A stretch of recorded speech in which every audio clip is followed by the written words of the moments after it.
La enseñanza del día de hoy tiene como título La trampa del enaltecimiento. Y vamos a concentrarnos hoy en el libro de Segunda de Crónicas, en el capítulo 26. Segunda de Crónicas es el 14º libro del Antiguo Testamento. Entonces tú te vas a quedar ahí en Segunda de Crónicas. Si no tienes Biblia, si vienes por primera vez, no te preocupes. Pues todos hemos empezado de esta manera y yo me voy a encargar también de leer todas las citas que voy a nombrar, así es que no te preocupes necesariamente si no tienes o no puedes seguir el ritmo del seguimiento. Presta atención. Como te decía, vamos a estudiar Segunda de Crónicas, capítulo 26. El capítulo 26 pues tiene 23 versículos, los cuales vamos a ir leyendo a lo largo de la reunión, pero hoy quiero también poner tu atención sobre un versículo que está en el libro de Mateo 20, capítulo 23. Quédate, no te preocupes, quédate en Segunda de Crónicas. Mateo 23, 12 dice: porque el que se enaltece será humillado, y el que se humilla será enaltecido. Esta es la esencia de la enseñanza del día de hoy. Tiene que ver con la trampa del enaltecimiento. Quiero contarte algo íntimo, que me ocurre cada vez que voy al libro de Proverbios, en el capítulo 30. Hay un pasaje ahí que a mí me pone a transpirar. Versículo 7 dice: dos cosas te he demandado, no me las niegues antes que muera. Cuando lees esto, escrito precisamente en uno de los libros de la Biblia, lo primero que haces es ver si esas dos cosas que el hombre sabio que escribió estos versículos y además el autor que está detrás, que es Dios, las dejó para que tú escucharas, es algo que tienes o es la oportunidad para que tú también ores por esas dos cosas. Siempre que leo esto, yo termino diciendo: Dios, yo toma estas palabras y yo las voy a hacer mías y las presento delante de ti, porque yo también quiero estas dos cosas. Dice la primera: vanidad y palabra mentirosa aparta de mí. Y la segunda: no me des, y esta es la parte que me pone a transpirar, no me des pobreza ni riquezas, manténme del pan necesario. No sea que me sacie y te niegue, si me das riquezas, y diga: ¿quién es Jehová? O que siendo pobre hurte y blasfeme el nombre de Dios. Es una oración de una persona madura en la fe. Alguien que dice: Dios, no quiero ni más ni menos de lo que sea necesario para poder amarte con todo mi corazón, para poder mantenerme a salvo. Muchas veces nos encontramos buscando y orando y pidiendo cosas que no sabemos necesariamente si van a ser convenientes. Dinero, relaciones, qué sé yo, carrera, en fin. Podemos estar pidiendo, como un niño le pide a su padre una moto, teniendo 4 años. Papá, yo quiero una moto. Y el papá le dice: no, mi amor, no es tiempo. No es tiempo. Si te la doy, te vas a golpear, te vas a matar.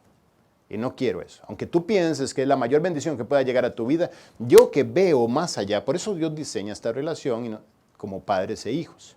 Él ve más allá, él pone su amor siempre delante y contesta en función de ese amor que tiene.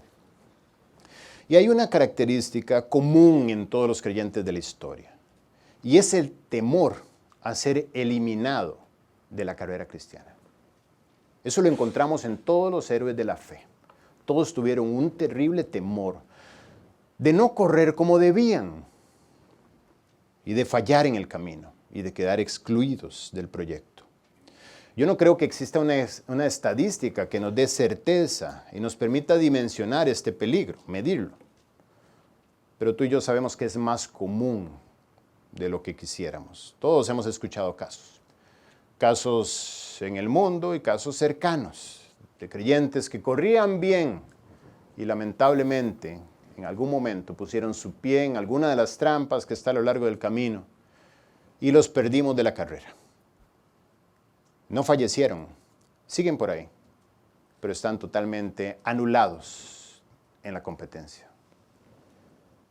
Y es triste entender que esto es algo que debemos tener pendientes todos los días de nuestras vidas. De hecho, el apóstol Pablo advierte a los creyentes de Corinto respecto a este peligro. En 1 Corintios 10, Pablo usa el caso del el pueblo de Israel cuando sale de Egipto y atraviesa el desierto, y les dice, porque no quiero hermanos, está hablando Pablo a los judíos, bueno, mentira, a los creyentes de Corinto, porque no quiero hermanos que ignoréis que nuestros padres todos estuvieron bajo la nube y todos pasaron el mar, y todos en Moisés fueron bautizados en la nube y en el mar. Y todos comieron el mismo alimento espiritual y todos bebieron la misma bebida espiritual porque bebían de la roca espiritual que les seguía y la roca es Cristo. Pero lamentablemente ya no usa la palabra todos, sino que dice, pero de los más de ellos, es decir, de la mayoría de ellos, no se agradó Dios, por lo cual quedaron postrados en el desierto.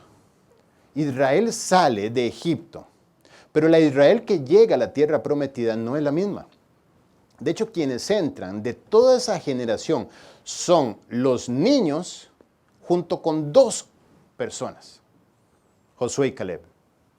Por eso dice, de los más de ellos, de la mayoría de ellos, no pudieron entrar a la tierra prometida, quedaron postrados en el desierto. Si estamos hablando, realmente salieron unos 600,000 a lo largo de 40 años, entraron básicamente unos 2 millones. Estamos hablando de que en ese proceso, cientos de miles de personas quedaron postradas en el desierto. El desierto era una especie de cementerio de personas que salieron. Y cuando ellos salieron de Egipto, ellos vieron, cuando dice aquí que fueron bautizados en la nube y en el mar, quiere decir, ellos disfrutaron de los privilegios que Dios les estaba dando como sus hijos. Ellos disfrutaron del poder de Dios, trayendo 10 plagas sobre Egipto para sacarlos, abriendo el mar, trayendo provisión en el desierto, limpiando las aguas de Mara para convertirlas en agua dulce, haciendo que de una roca saliera agua como un río, haciendo que descendiera maná del cielo. Ellos vieron y disfrutaron de manera tangible los beneficios de seguir a Dios. Todos fueron protegidos, todos fueron sostenidos de manera sobrenatural. Todos iniciaron la carrera y la mayoría quedó eliminada. Todos iniciaron la carrera, la mayoría empezó y la mayoría no terminó. Pues sí, esto te pone a transpirar, te pone a sudar, te pone a pensar qué va a pasar contigo. Y hoy Dios nos ha dado la vida del rey Usías de Judá como un ejemplo, un modelo, para que aprendamos de él. Porque dice la Biblia que Dios no nos dejará ser tentados más de lo que podamos resistir, porque juntamente con la tentación nos dará la salida. Quiere decir que para este temor de ser eliminado en la carrera, Él provee la salida para que no seas eliminado. Y hoy nos está dando esta herramienta. Entonces vamos a ir un poco al contexto. Nuevamente les aclaro, hemos vuelto a saltar. La semana pasada dimos un giro hacia el norte y nos concentramos en los reyes del norte de Israel y hoy volvemos a hacer un giro hacia el sur, hacia Judá, a los reyes descendientes de David, hacia el rey Usías, que también es conocido en Segunda de Reyes como Azarías, para que no te vayas a confundir cuando veas que él está hablando de las mismas cosas de distintos nombres. El rey Usías de Judá tiene una particularidad increíble y es que es el reinado más longevo de todo Israel. 52 años reinó, por lo menos de los que hemos estudiado hasta ahora, y estoy prácticamente seguro de que los que están por venir. Es hijo del rey Amasías, del cual aprendimos tanto. Un Amasías que vivió como Dios pedía. Dice la Biblia que hizo lo recto delante de los ojos de Dios, pero no con corazón perfecto. Aprendimos increíblemente acerca de la necesidad de tener una relación personal con Dios gracias al rey Amasías, porque vimos la diferencia entre la ejecución, la diferencia entre hacer y ser, hacer con H y ser con S. Dios busca que seas. Dios busca que tú cierres la puerta de tu aposento y en privado lo busques, como leíamos ahora en Mateo 6. Busca que seas su hijo, no que hagas lo que deberías hacer como hijo. Por eso Él quiere una relación personal. Aprendimos increíblemente de este rey Amasías y estamos estudiando ahora a su hijo Usías, 10º rey del sur, por supuesto. Estamos en el año 792 antes de Cristo. Y vamos a empezar también a hacer un conteo, porque ya sabemos lo que va a pasar con ambos reinos. Caen en un cautiverio. Estamos en el año 586 antes del cautiverio babilónico, donde Jerusalén es destruida, los muros son derribados, el templo es dejado hecho trizas, y todo Jerusalén, todos los hijos de David, son llevados cautivos a Babilonia durante 70 años. Eso llegaremos a estudiarlo dentro de 586 años prácticamente. Amasías fue muerto en manos de conspiradores. Lo entendíamos por Segunda de Crónicas, capítulo 25, cuando estudiábamos la semana pasada, que Amasías en determinado momento dejó de seguir al Señor y empezó a seguir sus propios ideales y sus propias pasiones. Y además hizo algo muy loco que juzgábamos nosotros, y es que luchó contra Edom y se trajo sus dioses y los adoró. Venció a Edom por el poder de Dios, pero sin embargo tomó los dioses de Edom y los puso delante de sí y los adoró. ¡Qué locura! Dice que desde el tiempo en que Amasías se apartó de Jehová, empezaron a conspirar contra él en Jerusalén, y habiendo él huido a Laquis, enviaron tras él a Laquis, y allá lo mataron. Y lo trajeron en caballos, y lo sepultaron con sus padres en la ciudad de Judá. Así es que Amasías fue asesinado. Aunque hizo lo recto, dice la Biblia, no lo hizo con corazón perfecto. Y aquí es donde empieza nuestra enseñanza del día de hoy. En el capítulo 26, versículo 1, dice: entonces, después de la muerte de Amasías, ese es entonces, todo el pueblo de Judá tomó a Uzías, el cual tenía 16 años de edad, y lo pusieron por rey en lugar de Amasías su padre. Uzías edificó a Elot y la restituyó a Jehová. Después de que el rey Amasías, la restituyó a Judá, perdón, sí. Después de que el rey Amasías durmió con sus padres.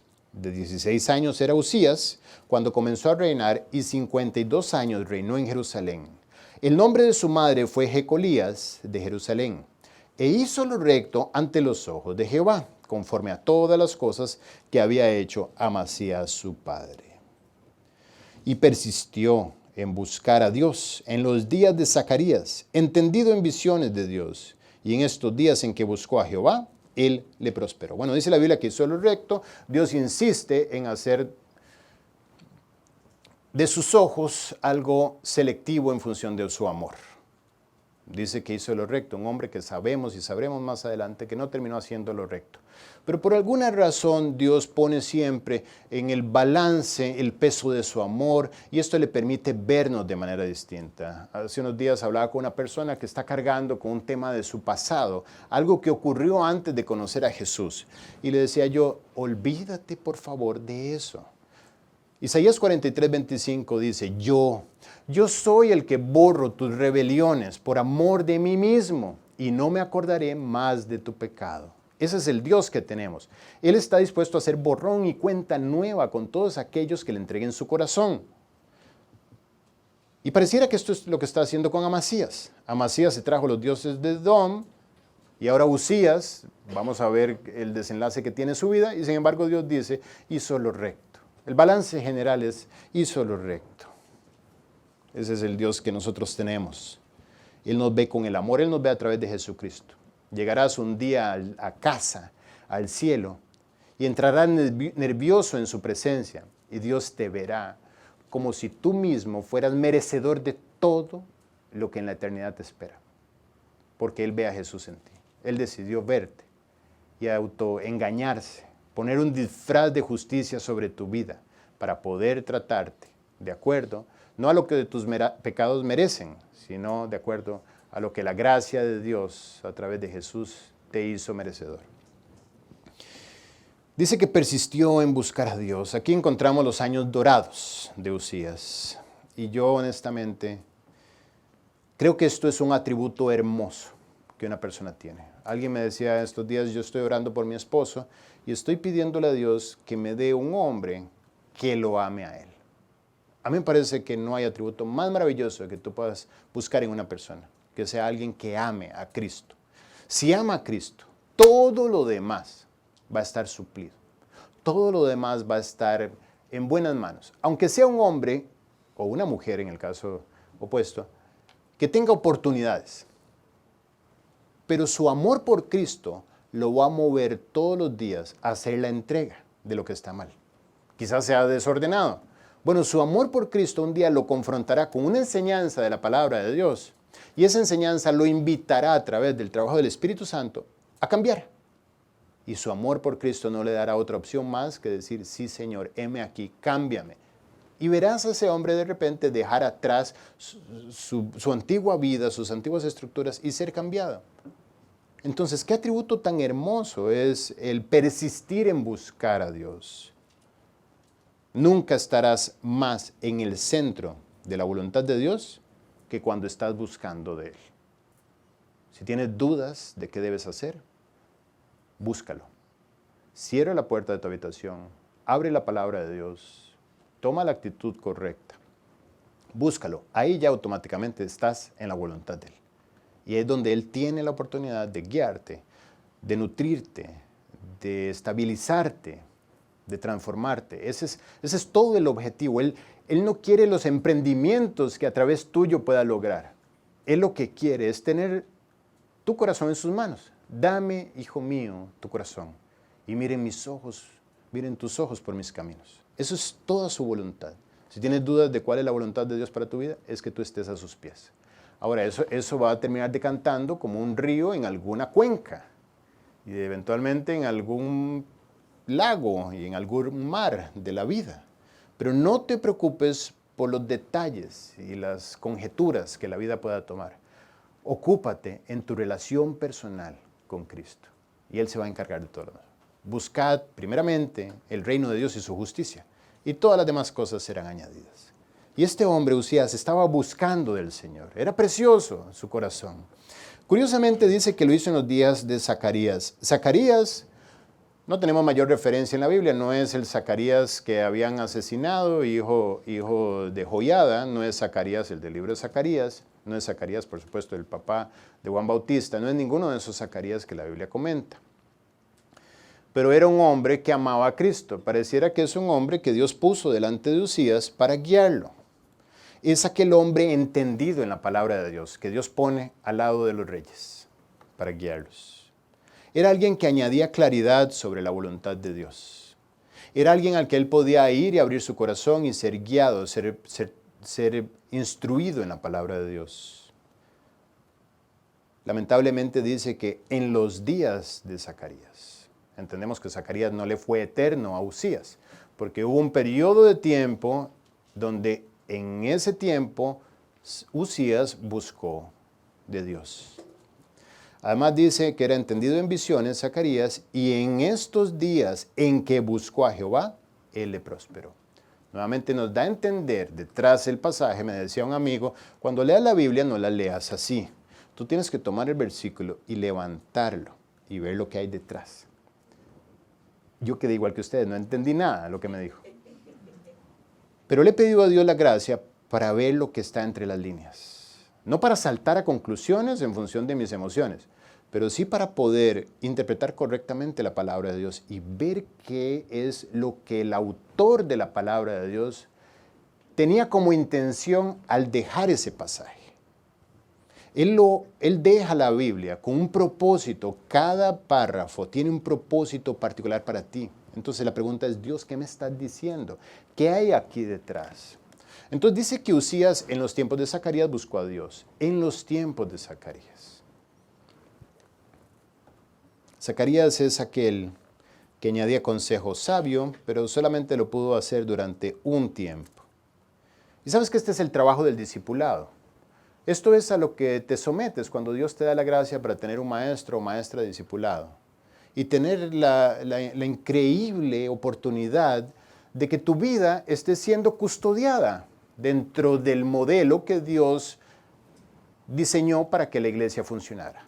Dice que Él puso pastores y maestros a fin de perfeccionar a los santos, a fin de hacernos completos a cada uno de nosotros, con el propósito de edificar el cuerpo de Cristo. Entonces, hay gente que Dios ha dejado a tu mano para que te ayude a salir adelante en las situaciones donde requieres la guía de Dios y no la logras obtener por ti solo. Ahora, hay ciertas condiciones que debes cumplir y es asegurarte que la persona que te está guiando usa la palabra de Dios y te ayuda y tiene un testimonio, en fin. Pero esto era Zacarías para Usías. Representaba el tiempo donde Usías estuvo doblegado bajo la enseñanza de la palabra de Dios. Y no es otra cosa más que la fidelidad de Dios poniendo un maestro a mano de Usías. Un maestro, y dice que Usías solamente pudo descubrir lo que ocurre cuando tú te sometes a la palabra de Dios. Dice la Biblia que si estás plantado en la palabra de Dios como un árbol plantado junto a corrientes de agua, que da fruto a su tiempo, y su hoja no cae, y todo lo que hace prosperará. Eso pasó con Usías. Si lo volvemos a leer, dice, entendido en visiones, etc. Y en estos días en que buscó a Jehová, él le prosperó. La prosperidad vendrá sí o sí, si tú te sometes a la palabra de Dios. Cuando hablo de prosperidad, es dejar atrás y crecer. No estoy hablando de dinero. Estoy hablando de que tu vida será como la luz de la aurora que va en aumento. Y poco a poco verás cómo la persona que un día fuiste, de la cual, según Romanos 6, pero qué fruto tenías de aquellas cosas de las cuales ahora os avergonzáis. Un día verás que aquellas cosas de las cuales te avergüenzas solamente son una historia. Yo ahora cuento mi testimonio, a veces digo, Dios mío, ¿será que estoy contando lo que he contado o estoy contando lo que sucedió? Porque ya para mí pareciera un sueño lejano lo que yo viví hace 18 años. Imagínate cuando tenga 30, 40, 50 años. Un día de esto me senté con una pareja de ancianos, tienen 50 y tantos años de convertidos. Nos contaron su testimonio. Y este señor, cuando estaba contando el testimonio, empezó a llorar en el momento en que me narró cómo fue salvo. 50 y tantos años después, ¿te puedes imaginar? No ha terminado él de disfrutar la emoción de haber sido alcanzado por Cristo. La vida del creyente prospera. Nunca se apartará de tu boca este libro de la ley, sino que de día y de noche meditarás en él para que guardes y hagas conforme a todo lo que en él está escrito, porque entonces, consecuencia de eso, harás prosperar tu camino y todo te saldrá bien. Entonces, Usías estaba disfrutando de esta prosperidad. Era lógico. Dice la Biblia en 3 de Juan 2, amado, yo deseo que tú seas prosperado en todas las cosas y que tengas salud, así como prospera tu alma. Cuando tu alma está siendo prosperada en el conocimiento del amor de Dios en su palabra, entonces todas las demás cosas como efecto dominó van a ir siendo impactadas. Qué hermoso es persistir en buscarlo. En este concepto tuve que meterme a buscar el significado inclusive de la palabra en hebreo persistir. Y tiene que ver con indagar, con inquirir, con escudriñar, con examinar, con buscar cuidadosamente. La palabra es daras en hebreo. Estudiar cuidadosamente es el significado. No era buscar a Dios. Hay gente que dice, no, es que estoy buscando a Dios. ¿Así? ¿Cómo lo está buscando? No, realmente a Dios no hay que buscarlo. Dios no está perdido. Tú lo que tienes que hacer es poner tu corazón delante de su presencia y esperar que Él te alcance. Eso es buscar a Dios. Él no anda evitándote. Él no la sombra pasó, corre, no, ya no aparece, se nos fue de las manos, otro día será. No, al contrario, clama a mí y yo te responderé y te mostraré cosas grandes y ocultas que tú no conoces. Él está a distancia de que tú clames, no tienes que andarlo buscando en alturas y en profundidades. Él está ahí, tan cercano como la palabra está en tu boca, dice Deuteronomio 30. Pero es preciosa esta actitud de buscar a Dios. Esta misma palabra del hebreo daras, que está usando el autor de Segunda de Crónicas, es la misma palabra que encontramos en el Salmo 34, cuando dice, busqué al Señor, y Él me oyó, y me libró de todos mis temores. Los que miraron a Él fueron alumbrados, y sus rostros no fueron avergonzados. Este pobre clamó y le oyó Jehová y lo libró de todas sus angustias. Eso es buscar a Dios. Es ir a su presencia y esperar porque Él transforme tu corazón. Eso es lo que estaba haciendo Usías. ¿Cómo no va a prosperar? Por supuesto que va a prosperar. ¿Qué reinado le esperaba a un joven de 16 años? Óigame lo que estoy diciendo. ¿Qué estabas haciendo tú a los 16? Mejor no digas. O sea, imagínate esta actitud de buscar de Dios a los 16 años. Me muero yo de la belleza. ¿Y qué le esperaba a Usías? Prosperidad. En varios frentes, 5 frentes, en realidad 6. En el primer frente donde tuvo prosperidad fue afirmando su territorio. Versículo 6 dice, y salió y peleó contra los filisteos y rompió el muro de Gad y el muro de Jabnia y el muro de Asdod y edificó ciudades en Asdod y en tierra de los filisteos. Dios le dio ayuda, Dios respondiendo, por supuesto, contra los filisteos. ¿Sí saben quiénes son los filisteos? ¿Sí? Este muro del que estamos hablando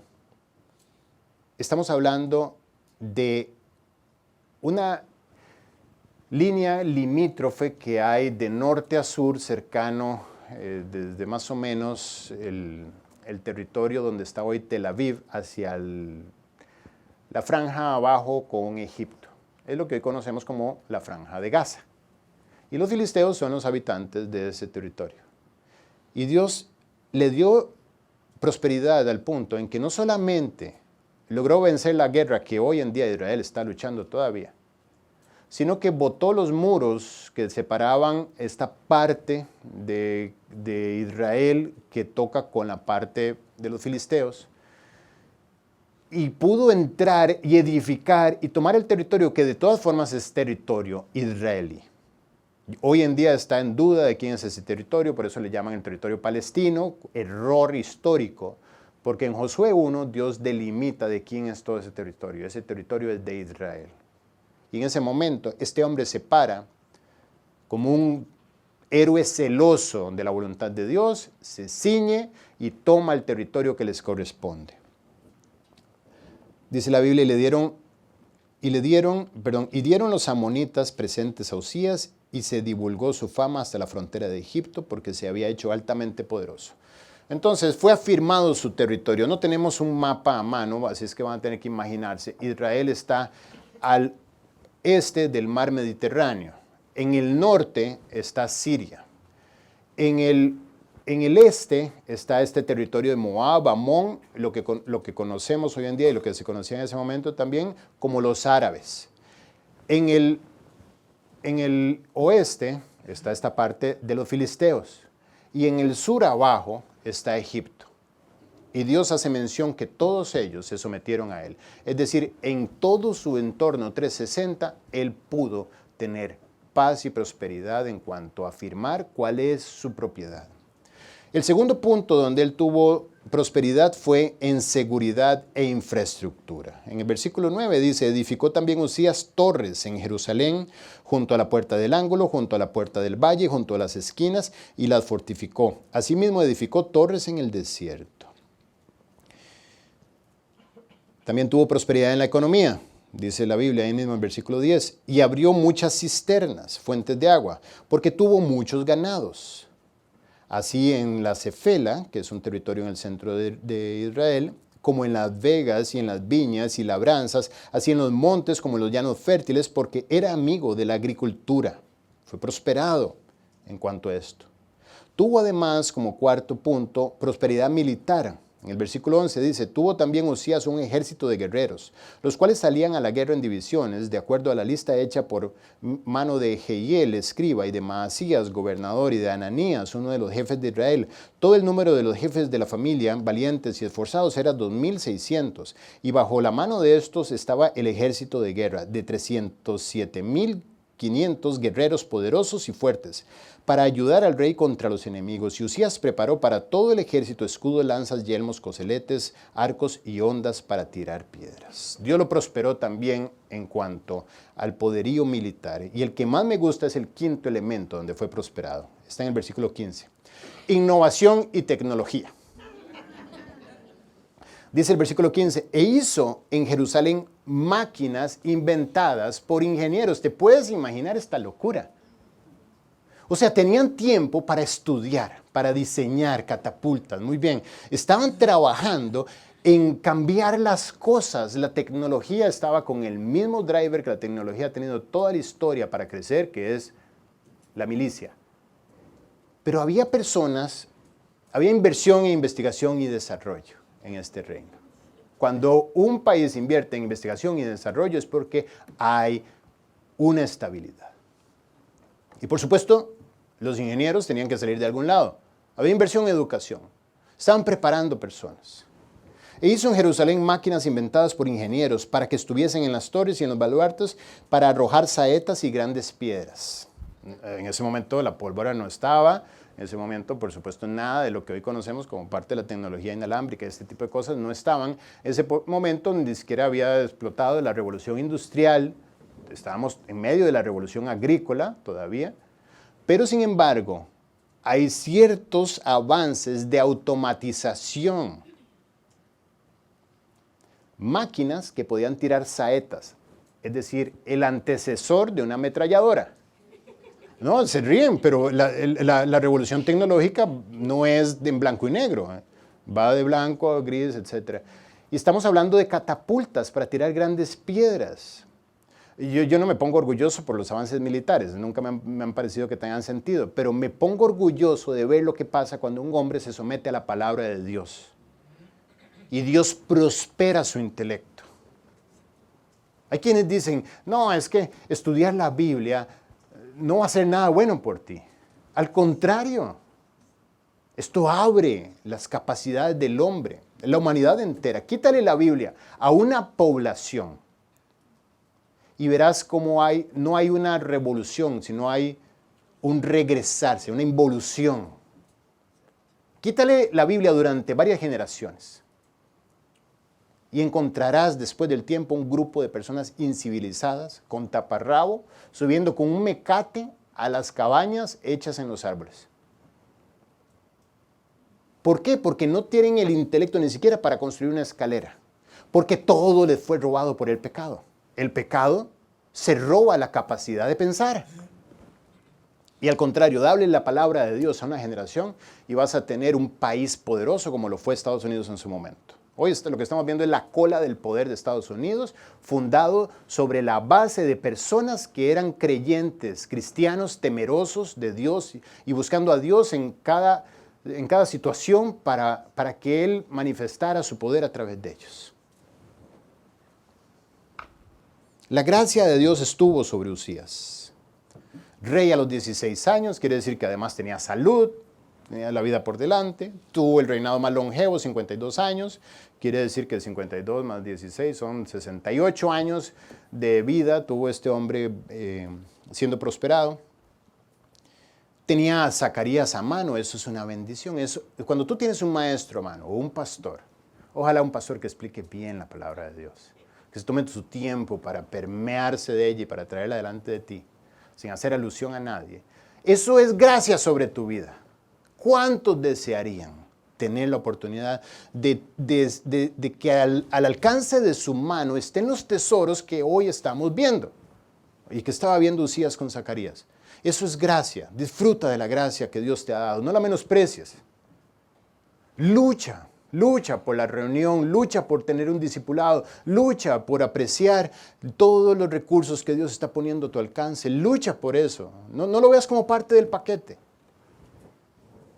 Además tenía agua en el desierto. Dice que abrió cisternas en el desierto. Suena facilísimo de leer, pero ve y abre una cisterna en el desierto. Te mueres si no encuentras agua. Ni tú, ni tus hijos, ni tus nietos. Y sin embargo este hombre fue y abrió cisternas en el desierto. ¿Qué se necesita para abrir la cisterna en el desierto? No, hombre, a Dios, que te guía donde está el agua. Y claro, después de eso la tecnología. Fue amigo de la ganadería y prosperó en la ganadería. ¿Qué quiere decir? Y en la agricultura. Tenía terrenos fértiles. No experimentó plagas, no experimentó sequías.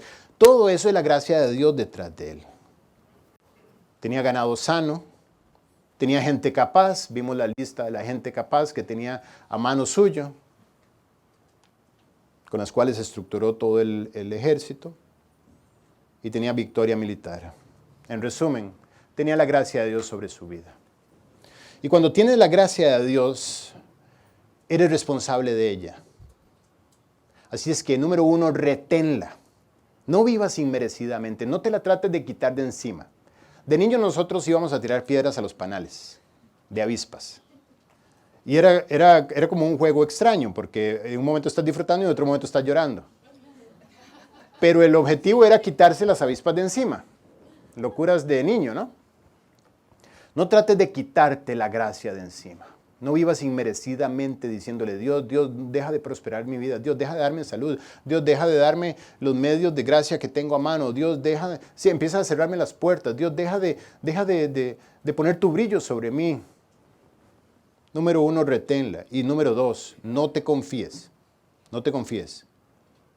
Aunque la tengas, la carrera no ha terminado. Esta carrera termina cuando termina. Cuando estás delante de Cristo. Antes de eso, no bajes la guardia. Dice la Biblia en el mismo versículo, y su fama se extendió lejos porque fue ayudado maravillosamente hasta hacerse poderoso. Esa es la marca de Dios. Lo ayudó hasta hacerse poderoso. Eso es un muy buen chiste de parte de Dios. Dios tiene su buen humor, ¿sabes? El mismo Dios que creó los cielos y la tierra con solo pensar y que sostiene las galaxias, a veces hace chistes diciendo que hay gente poderosa. ¿Quién puede ser poderoso al lado de un Dios que es poderoso? Hasta hacerse poderoso. De hecho, hay una descripción increíble que está en Apocalipsis 3:17, que dice, y tú dices, soy rico y me he enriquecido y de ninguna cosa tengo necesidad. ¿Y no sabes qué eres? Desventurado, miserable, pobre, ciego y desnudo. Así ve Dios al hombre que no tiene necesidad de buscar a Dios. Todos tenemos necesidad, pero hay quienes dicen, no, yo no necesito. Eres miserable, desventurado, pobre, ciego y desnudo. ¿No te has dado cuenta de que estás en la cuerda floja, cruzando el Niágara, y no en bicicleta, y sin ninguna seguridad? ¿No te has dado cuenta? Eres desventurado, pobre, miserable, ciego y desnudo. Cuando te haces poderoso, en el sentido del buen chiste que Dios cuenta, junto con la prosperidad, viene un increíble peligro y riesgo. Y es que te creas poderoso. ¿Qué es una persona poderosa? Una persona que puede. El secreto es no poder. El secreto es necesitar del que puede. Eso te va a llevar a prosperar. Esto Pablo lo entendió, 2 Corintios 2:7, y dice la Biblia, y para que la grandeza de las revelaciones no me exaltase desmedidamente, me fue dado un aguijón en mi carne, un mensajero de Satanás que me abofetee, para que no, oigan la palabra que use, para que no me enaltezca. Estamos estudiando la trampa del enaltecimiento. Para que yo no caiga en la trampa de enaltecerme, me fue dado una prueba en mi carne, para que no me enaltezca sobremanera. Él mismo le escribe a los Corintios en el capítulo 4 de 2 Corintios y les dice, porque ¿quién te distingue? ¿Qué tienes tú de especial, tú per se? Vete en el espejo, tú solito. ¿Qué te distingue? ¿O qué tienes que no hayas recibido? ¿Qué hay en ti que tú mismo hayas producido? Es una pregunta retórica. La respuesta es nada, nada. O es más, si hay una respuesta positiva, sí, pecado. Eso es lo que puede producir mi naturaleza, pecado. Todo lo demás no lo he recibido yo. Entonces vuelve a preguntar y dice, ¿por qué entonces? ¿Por qué te jactas? ¿Por qué te glorías? Como si no lo hubieras recibido. Cuando tú empiezas a pensar que hay algo que es tuyo o que proviene de ti y te crees poderoso, estás en aquel lugar del hombre rico que ve toda su prosperidad y dice, estoy en un problema, ¿qué hago yo con tanto? Ya sé qué haré. Construiré graneros, guardaré todo y diré a mi alma, alma, mucho has prosperado, ahora es tiempo de disfrutarla. Y viene la palabra de Dios y le dice, necio, esta noche vienen a pedir tu alma, y lo que has guardado, ¿para quién será?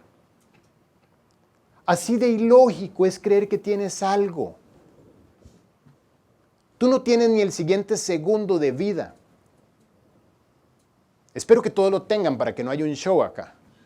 Pero no tienes certeza de qué va a pasar mañana cuando amanezca. No tienes certeza ni de tu salud, ni de tu trabajo, ni de tus amistades, ni de tus relaciones. No tienes certeza de nada fuera de Cristo. Versículo 16 dice, mas cuando ya fue fuerte, yo siento a un padre jugando con su niño. Y su niño patea la pelota. ¡Wow, qué fuerte! ¡Ay, me dolió! Mas ya, cuando ya fue fuerte, su corazón se enalteció para su ruina. Cayó en la trampa. Enaltecer. Es una palabra formada por dos palabras. Enaltecer es poner en alto. Se estimó más alto de lo que debería. Se desprendió de la roca firme y empezó a flotar en su fantasía. Sin saber que al enaltecerse se puso en una posición vulnerable. Romanos 12:3 dice, ninguno tenga más alto concepto de sí que el que debe tener, sino que piense de sí con cordura. Que está diciendo, no te enaltezcas, no creas que tú puedes solo, sin mí. No pudiste antes de Cristo y ahora siendo nacido de nuevo no vas a poder. Se enalteció para su ruina. Nunca vas a ser enaltecido para tu prosperidad y para tu bien espiritual. Vas a ser enaltecido para tu ruina. Versículo 16, mas cuando ya fue fuerte, su corazón se enalteció para su ruina, porque se rebeló contra Jehová su Dios. Esa es la ruta a la que te lleva el enaltecimiento, rebelarte en contra de Dios. No hace falta vestirte de negro y decir que ahora eres, qué sé yo, ateo, satánico, o quién sabe qué clase de religión oscura. No hace falta eso para rebelarte en contra de Dios. El solo hecho de que no lo busques para depender de Él diariamente ya es rebelión, porque ya puedes. Claramente los días de Zacarías ya habían pasado. Y ahora Uzías estaba disfrutando de las alturas, pero estas alturas le habían afectado la cabeza. Y entró donde Dios le dijo que no entrara. Dice la Biblia que se rebeló contra Jehová su Dios, entrando en el templo de Jehová para quemar incienso en el altar del incienso. Entró donde Dios dijo, tú no puedes entrar, solo los hijos de Aarón pueden entrar acá a quemar incienso. Ese es su ministerio.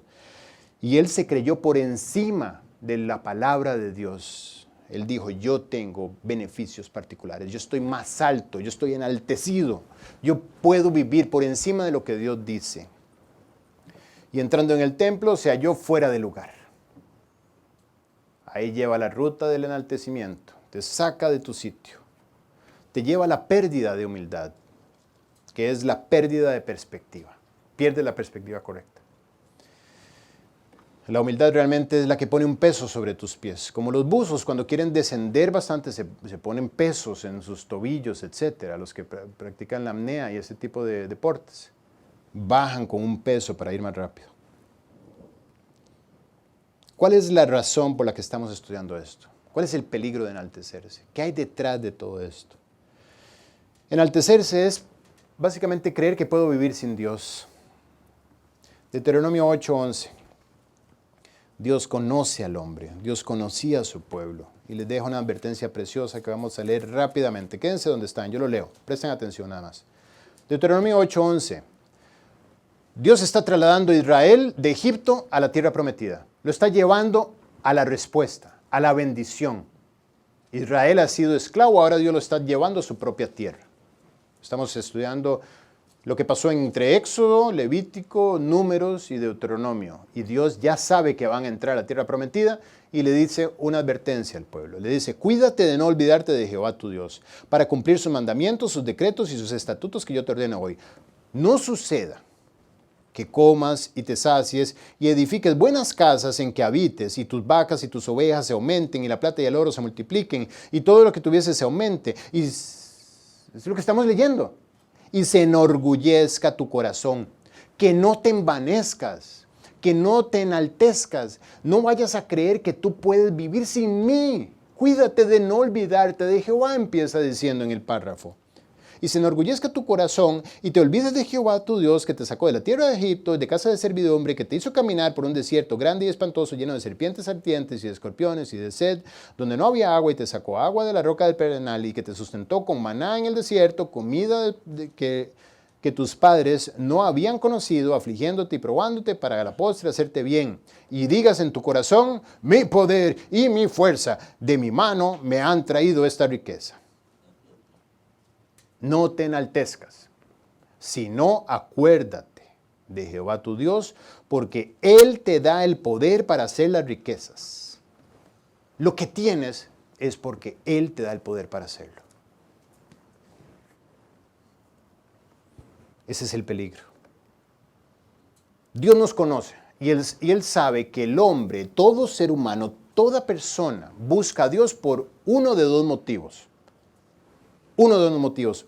Número uno, por necesidad. Y número dos, por amor. ¿Necesidad qué es? Ese es el hombre inmaduro. El que busca a Dios para que le quite, para que le reste, para que le ayude, para que le responda, para que le deposite, para que le den el bono, para que le den la salud, para que el dictamen salga positivo. Busca a Dios para que le saque del problema. Busca a Dios porque tiene una necesidad. Necesito ver tu poder, Dios, sobre mi vida. Y número dos, el creyente que lo hace por amor. Busco a Dios porque lo amo, como reacción de su amor. Ese es el creyente maduro. Ya no busca a Dios porque Dios da, sino busca a Dios por lo que Dios es. Cuando busco porque da, lo estoy buscando por necesidad, para que me salve. Me salve el problema, me saque el problema. Y lo busco por amor cuando ya entiendo lo que Él hizo por mí, por el amor. Le voy a pedir que apaguen sus celulares. Presten atención a ese detalle, por favor. Busco por amor porque es una reacción de que Él me amó. Nosotros le amamos a Él, dice la Biblia, porque Él nos amó primero. Lo buscas para profundizar en ese amor. Y ahí es donde estás manifestando señales de madurez en tu vida cristiana. Ahora, Dios, claro que tengo necesidades, pero lo que tú digas, Dios, yo lo que quiero es disfrutar contigo. Y si estas necesidades me van a acercar más a ti, pues gloria a Dios que se mantengan y que crezcan. Enaltecerse, entonces, en resumen, es ser tan poderoso que no necesito de Dios. Y al vivir así, me hago débil. Me hago vulnerable. Qué ironía, ¿no? Por eso Dios cuenta un buen chiste. Dice que se hizo poderoso. Y además dice que cuando ya era fuerte, cuando ya fue fuerte, en su corazón se rebeló, se enalteció. Quiere decir que cuando estaba fuerte, estuvo más bien débil.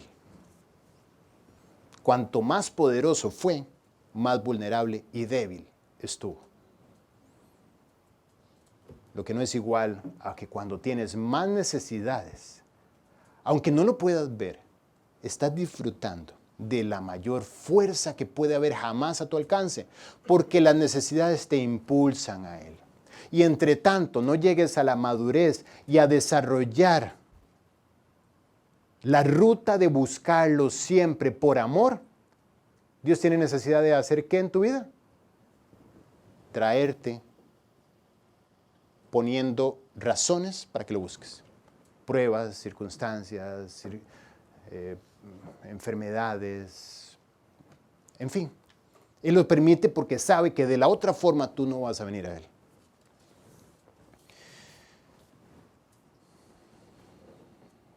Seguimos leyendo 2 Crónicas 26 en el versículo 17. Dice, y entró tras él el sacerdote Azarías. Recordemos que entró en el templo, está fuera del lugar. El sacerdote Azarías entra, lo ve al rey ahí. Gracias a Dios por los hombres firmes como Azarías. Y con él 80 sacerdotes de Jehová, varones valientes. Había que ser valiente para venir a decirle al rey, rey, estás fuera de sitio. Serás el rey de todo Israel, pero este no es tu lugar.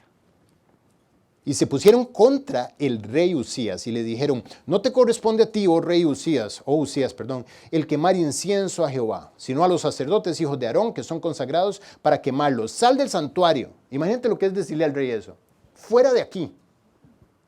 Porque has prevaricado y no te será para gloria delante de Dios.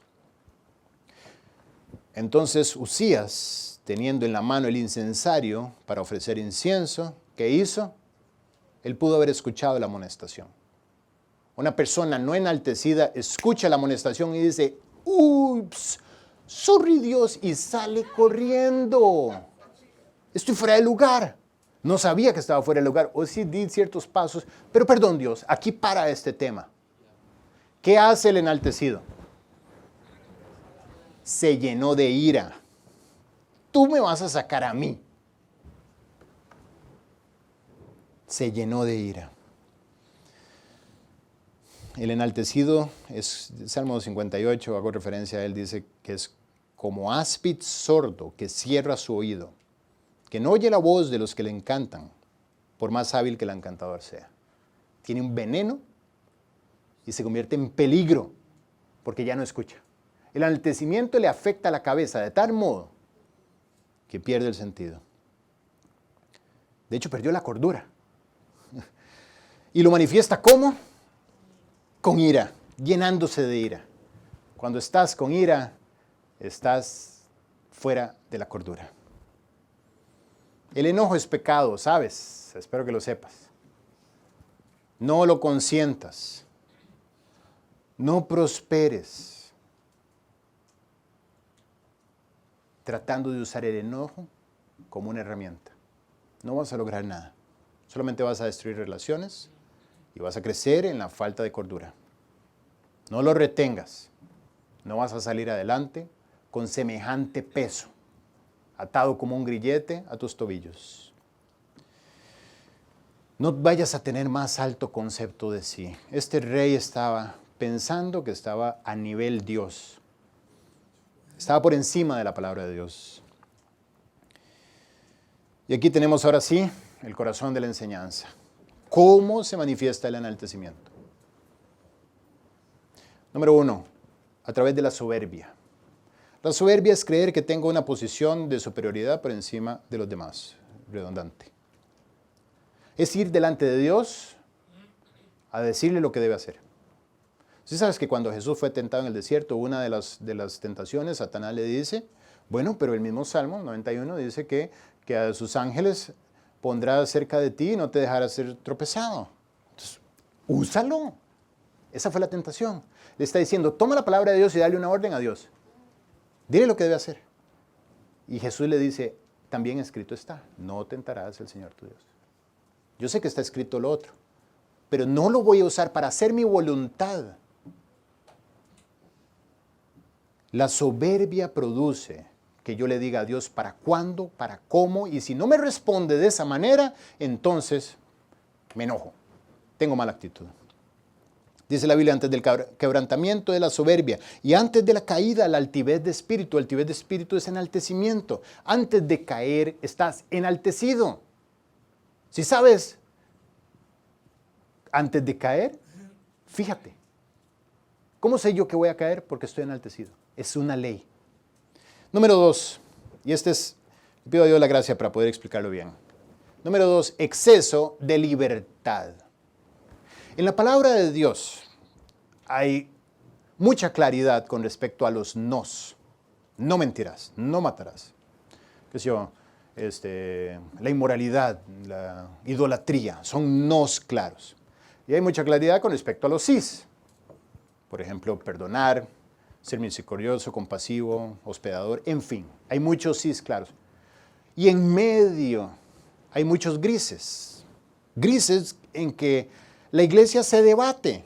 ¿Qué debo hacer? ¿Qué hago con respecto a tal y cual situación que no está especificada directamente en la palabra de Dios?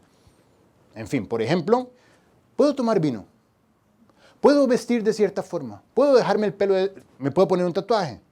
¿Puedo escuchar cierto tipo de música? ¿Será que puedo ir a los carnavales? ¿Puedo? Esos puedos son grises. Digamos que las preguntas están válidas hasta cierto punto. Porque la Biblia no te dice exactamente en esas situaciones qué hacer y qué no hacer. Puedo tomar, puedo ir aquí, puedo ir allá, puedo fumar un cigarro. No hay una sola referencia en toda la palabra de Dios con respecto a eso.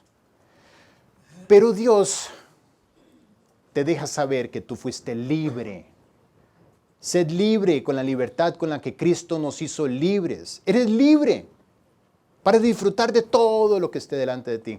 Los corintios estaban luchando con esto. Dicen, Pablo, la carne. Quiero disfrutar de la carne. Pero la carne fue sacrificada a los ídolos y todo lo que tú sabes que hay aquí en la idolatría grecorromana de ese momento.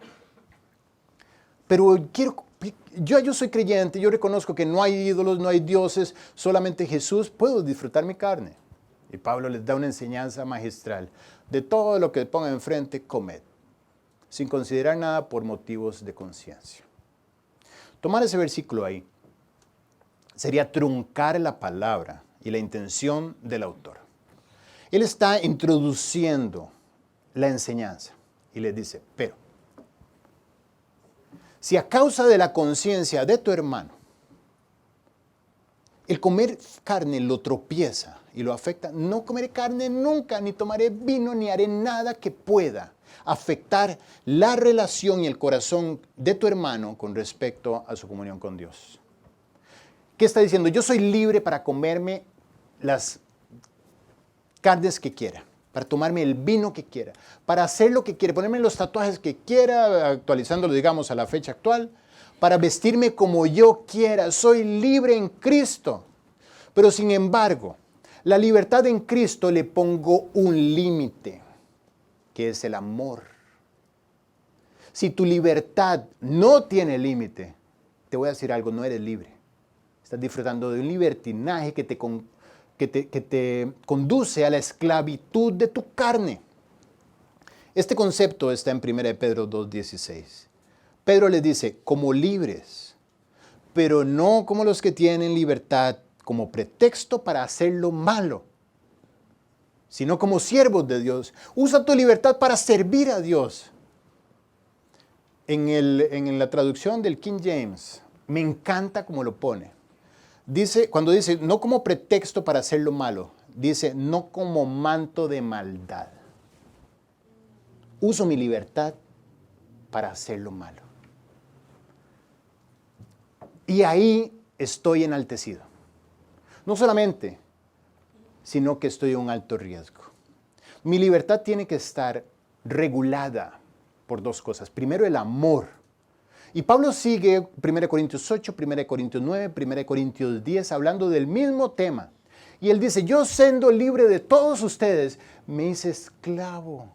Me hice esclavo. Me he hecho de todo a todos, ¿a fin de qué? De que salve a algunos. Si con tal de poder llevar el evangelio, yo me he hecho esclavo, siendo libre de todos. Entonces, el primer punto es el parámetro de el amor alrededor de tu libertad. Y el segundo es el temor. Yo sé que eres libre. Eres libre para disfrutar de todo. Pero el que cree estar firme, que mire que no caiga. Puedo ir, bien. No, estoy con mis amigos, me siento en una esquina. Es una cervecita la que me tomo. ¿Tú crees que puedes? ¿Tú crees que puedes pasar por el fuego y no oler a humo? Bueno, el que cree estar firme, que mire que no caiga. No, que son mis frenes, mis panas, mis compas, y son de toda la vida. Si tú crees que no se te va a contagiar lo que los está destruyendo a ellos, estás enaltecido. El segundo parámetro que tienes que ponerle a tu libertad es el freno por temor. Por temor. Solo somos amigos, nos hemos hecho tan amigos que ya yo sé sus confidencias y ella sabe mis confidencias. Todos los días en la oficina nos tomamos un café. Somos amiguísimos. Cuidado. Cuidado. Dios sabe más que tú. Y el principio de la sabiduría es el temor de Jehová. Actúa con temor. Qué regalo tan precioso es la libertad que tienes en Cristo. Pero si no hay temor en medio de la libertad, cuidado y te estrellas.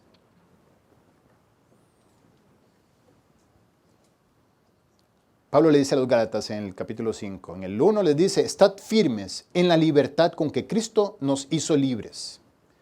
Y no estéis otra vez sujetos al yugo de esclavitud. Y en el 13 les dice, porque vosotros, hermanos, a libertad fuisteis llamados. Disfruta tu libertad. Me decía un amigo un día, tú eres libre para disfrutar de todo excepto del pecado. ¡Qué maravilla! Disfruta de todo lo que hay en el mundo. Disfruta de todo, menos del pecado. Dice, porque vosotros, hermanos, a libertad fuisteis llamados, solamente que no uséis esta libertad como ocasión para la carne. Nuevamente, el mismo punto. Cuidado que la libertad se vuelva como un pretexto para vivir como quieres, para satisfacer pasiones o para cerrar huecos y cosas inconclusas de tu pasado antes de Cristo, tratando de regresar a Egipto a buscar lo que tú sabes que ya no está acá. Sino servíos en amor los unos a los otros. Nuevamente, usa tu libertad para servir, no para ponerte encima. No para creer que no va a pasar contigo. ¿Qué pasó con nuestro rey? Según de Crónicas 26. No escuchó la advertencia, se llenó de ira. Y dice, y en su ira contra los sacerdotes, la lepra le brotó en la frente, delante de los sacerdotes en la casa de Jehová, junto al altar del incienso. Y miró el sumo sacerdote Azarías y todos los sacerdotes, y aquí la lepra estaba en su frente. Y le hicieron salir apresuradamente de aquel lugar, y él también se dio prisa a salir porque Jehová lo había herido. Versículo 21. Así el rey Usías fue leproso hasta el día de su muerte, y habitó leproso en una casa apartada, por lo cual fue excluido. Oigan la palabra que usa. Fue excluido de la casa de Jehová.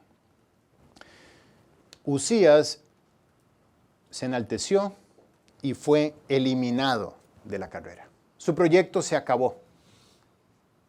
Cuando decía Pablo que muchos quedaron postrados en el desierto, en la vida cristiana no está hablando ni de perder la salvación, gracias a Dios, pero sí está hablando de perder el proyecto, el propósito. Sí sabes que Satanás está en dos negocios. Él tiene inversiones en dos empresas distintas. La primera es evitar la salvación de los hombres, a como dé lugar. Y la segunda es eliminar a los creyentes de la carrera. El leproso era apartado de la sociedad. Hemos estudiado este tema. Usías de repente está lleno de lepra. No tiene que ver con salvación, tiene que ver con plan. Fue excluido del plan. Toda la prosperidad no lo impulsó a más, lo llevó a menos. No tuvo temor. 1 Corintios 9, 24, Pablo sigue hablando de este tema de la libertad con los creyentes de Corinto. Y les dice,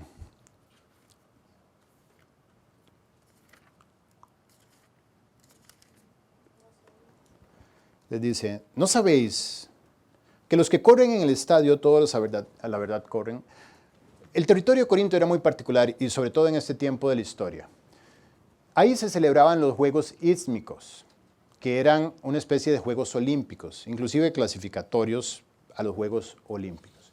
Y cuando Pablo hace referencia a este tema, que todos corren en el estadio, está haciendo referencia precisamente a los Juegos.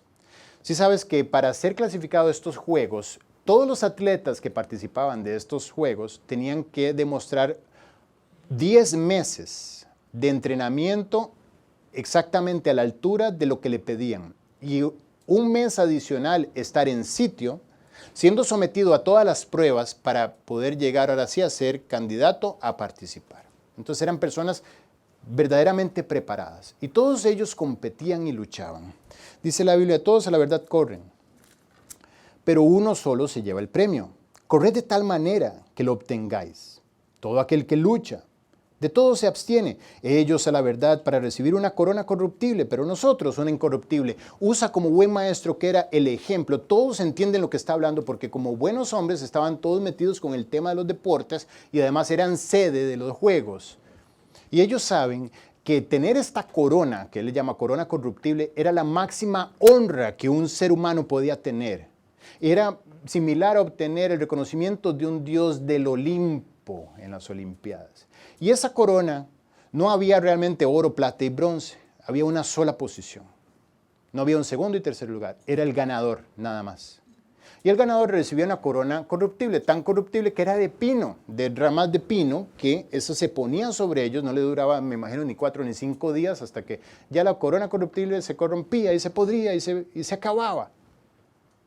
Pero todos como atletas, sabiendo que eran libres, se sometían a un entrenamiento, se sometían a una disciplina para ir detrás de esa corona corruptible. Y dice, nosotros los creyentes vamos detrás de una corona incorruptible. Estamos detrás de algo eterno. Y es por eso que estando detrás de algo eterno, de esta manera dice, así que yo de esta manera corro, no como a la aventura. Yo estoy corriendo mi vida cristiana con un objetivo, no como yendo para cualquier lado. Y de esta manera peleo como un boxeador. No como quien golpea el aire, no tirando golpes de boxeo a cualquier lado. El boxeador sabe que debe golpear al oponente. Y Pablo dice, yo de esta manera golpeo. No como tirándole golpes al aire, sino que golpeo a mi oponente. ¿Cuál es mi oponente? Sino que golpeo mi cuerpo. Él era su oponente. Yo me mantengo observado durante todo el día para no enaltecerme y perder la corona. Golpeo mi cuerpo. No sea que habiendo sido yo heraldo para otros, el heraldo en las competencias era aquel que anunciaba las reglas, las condiciones para que la competencia se fuera. Los demás atletas le prestaban atención y él decía, esto debes lucharlo así, debes cumplirlo de esta manera, y les daba las instrucciones. Y dice, no sea que yo siendo el que conoce las instrucciones de todo, él siendo el apóstol Pablo, autor de 13 cartas de la Biblia, evangelista de Europa y de Asia, en la primera generación, dice, habiendo sido yo heraldo para otros, yo mismo venga a ser eliminado. No sea que yo quede eliminado. Cuidado. Cuidado con no correr la carrera como debes, correr distraído como a la aventura o golpear al aire. Golpea tu cuerpo. Quiere decir, mantente trayendo tu vida al sometimiento de la palabra de Dios, a la obediencia. Cuando dice eliminar, dice que hay quien quiere anular al competidor, que quiere excluir al competidor de la competencia, que quiere neutralizar al competidor. Una de las marcas del enaltecimiento es el menosprecio a las advertencias por exceso de confianza. Si recuerdan a nuestro amigo Pedro en Mateo 26. Mateo 26, en el versículo 30. Dice, y cuando hubieron cantado el himno, salieron al monte de los olivos. Entonces Jesús les dijo, todos vosotros os escandalizaréis de mí esta noche, porque escrito está, heriré al pastor y las ovejas del rebaño serán dispersadas. Pero después que haya resucitado, iré delante de vosotros a Galilea. Respondiendo Pedro le dijo, aunque todos se escandalicen de ti, yo nunca me escandalizaré. Jesús le dijo, Pedro, escucha la advertencia, no te enaltezcas, no pienses que esto no te va a pasar. Y le dice, de cierto te digo que esta noche, antes de que el gallo cante, me negarás 3 veces. Pedro dijo, aunque me sea necesario morir contigo, no te negaré ni gallo, ni ningún tema de eso, Señor. Contigo muero. No te estoy diciendo que estoy firme en mi fe. No te estoy diciendo que yo soy capaz de atravesar el fuego y no haber humo que se me pegue. Yo estoy claro en mis convicciones. ¿Qué pasó con Pedro? Minutos después, tal cual el Señor le advirtió, fue zarandeada su fe y fue hallado falto, negó al Señor, empezó a hablar como los demás para esconderse. No escuchó la advertencia. El enaltecido está tan arriba que no escucha a los que le hablan desde abajo. Pierde el sentido de la ubicación. Y otra causa también del enaltecimiento es el mundanismo. Es amar desordenadamente al mundo y lo que el mundo ofrece. Lo cual te lleva a un desinterés y un menosprecio por lo espiritual. Estoy tan determinado a lograr lo que este mundo ofrece, a comprarme mi terreno, mi casa, mi yate, mi barco, mi avión, mi lo que sea, a conseguir a tal relación, a conseguir tal éxito, a tener tal nivel de fondos o lo que sea que ande buscando que este mundo ofrece, que pierdo de vista lo espiritual. No me interesa. O si me interesa, puede ser un círculo dentro de mi vida, como hay otros 35 círculos que todos tengo que mantener regaditos una vez, qué sé yo, al mes para que no descuidar ninguno. Y no hay temor por el pecado y por sus consecuencias. ¿Por qué? Porque tengo otro Dios. Quiero lo que el Dios de este mundo ofrece. Bien, entendemos lo que pasó con este hombre. Fue apartado, fue excluido de la casa de Jehová. Y Jotam, su hijo, tuvo que tomar el cargo de rey. Es decir, Uzías se quedó apartado en una casa, exiliado, fuera del proyecto que Dios tenía para su vida hasta el día de su muerte. Terminó siendo un zombie en el proyecto. No hubo más para él. ¿Qué tengo para llevarme? ¿Cuál es el antídoto contra el enaltecimiento? Y aquí es donde deberían tomar nota aquellos que temen. Número 1, tener buena actitud en las pruebas. En las pruebas, Guille, ¿qué tienen que ver las pruebas? Tienen que ver todo. La prueba es el mejor antídoto que Dios te deja para que no te enaltezcas. Experimentar limitaciones. Si recuerdas a Gedeón, cuando en el libro de Jueces, capítulo 6, 7, Dios alerta a Gedeón y le dice, oye Gedeón, quiero que tú vayas contra los madianitas, tú los vas a libertar, tú con el pueblo. Pero a la hora de ver al pueblo, le dice Gedeón,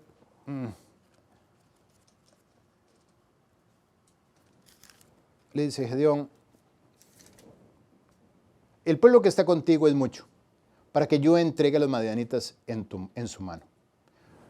Realmente debió haber dicho, es muy poco. Con ese poquito de gente no vas a lograr el objetivo. Pero como Dios es el que da el poder, al contrario, los recursos humanos le estorban. Y le dice, Gedeón, el pueblo es mucho para que yo te dé la victoria. No sea que se alabe Israel contra mí, diciendo, mi mano me ha salvado. Necesitas menos gente. Así es que viene una prueba para ti, Gedeón. De los 32,000 que tenía, le quedaron 300 hombres. Y con eso tuvo que enfrentar a su enemigo. Eso es una prueba. En la prueba Dios te quita, te resta, te expone a situaciones que tú no puedes manejar. ¿Para qué? Para Él hacerlo y que tú te mantengas humillado en su presencia, en sus manos. Para que quede claro y tú tengas que decir es gracias a Dios, literalmente no fui yo. Si somos 300, lo que hicimos fue romper un cántaro, tocar una trompeta, hacer un show porque no teníamos con qué defendernos. Y estos tipos entre ellos empezaron a matar y a huir. Fue Dios. Entonces ten buena actitud en las pruebas, celebra las pruebas, no trates de quitártelas de encima, no lo veas como una maldición.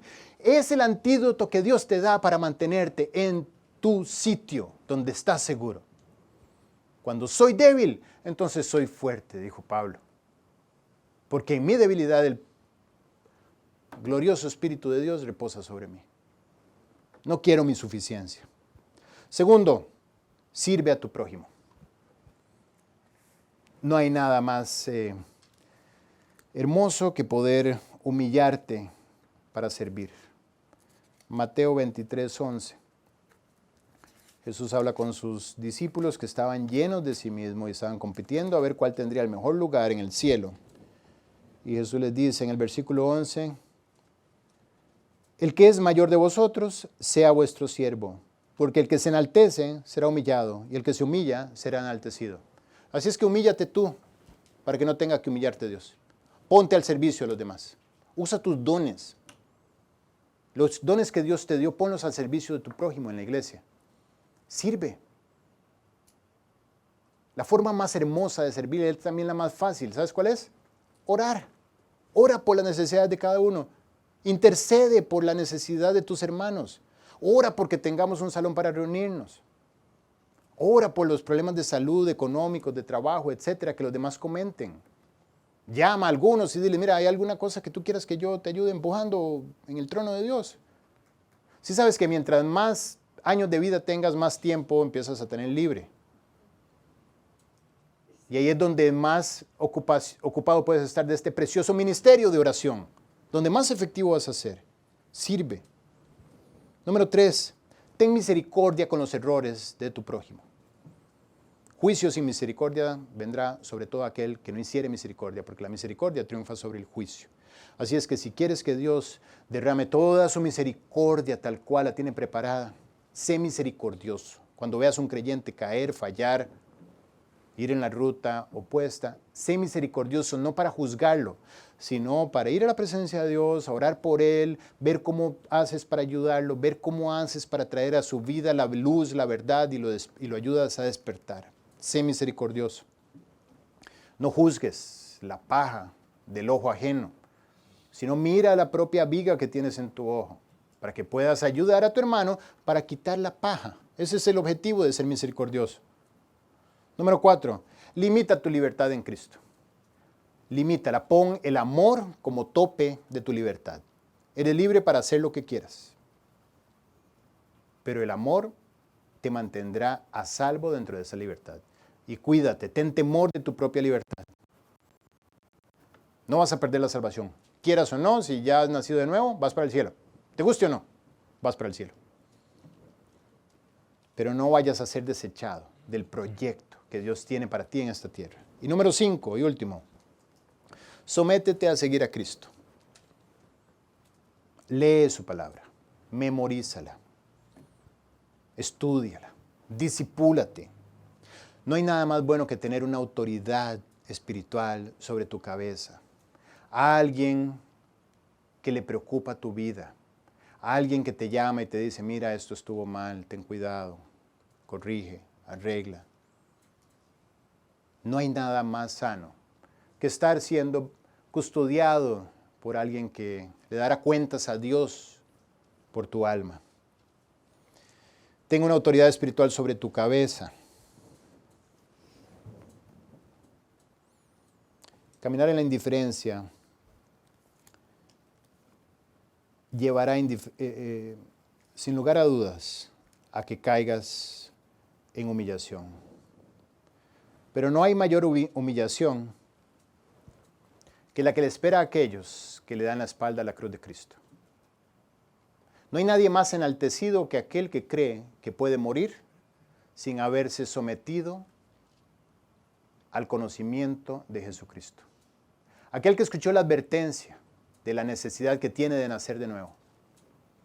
Aquel que es indiferente a la cruz.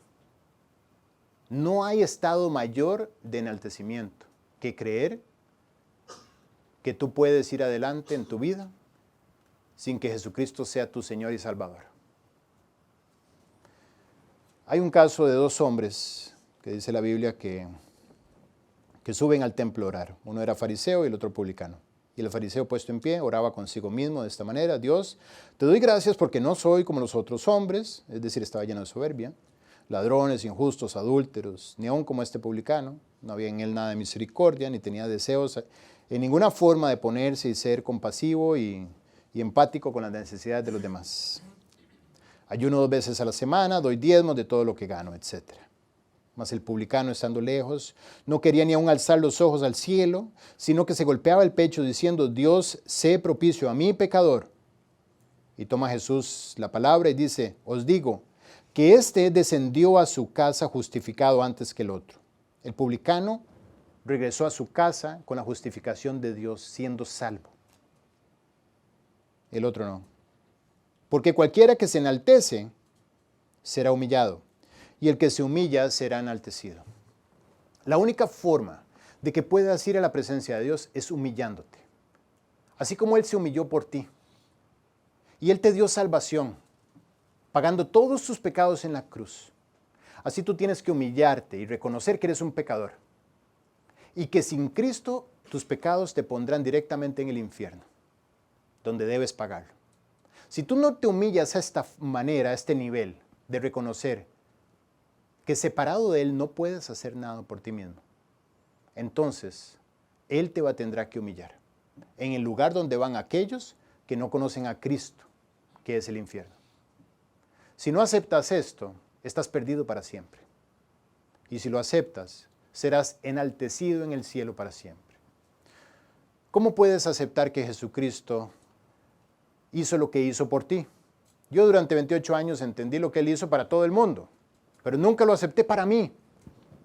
Bueno, debes tú mismo decírselo, reconocer que eres un pecador, reconocer que has pecado, que has vivido indiferente a Él, que has vivido tu vida para ti mismo, que tus sueños son tuyos y que sobre todo no has visto que tus pecados son bofetadas a su justicia y perfección, que has vivido dándole la espalda a la cruz.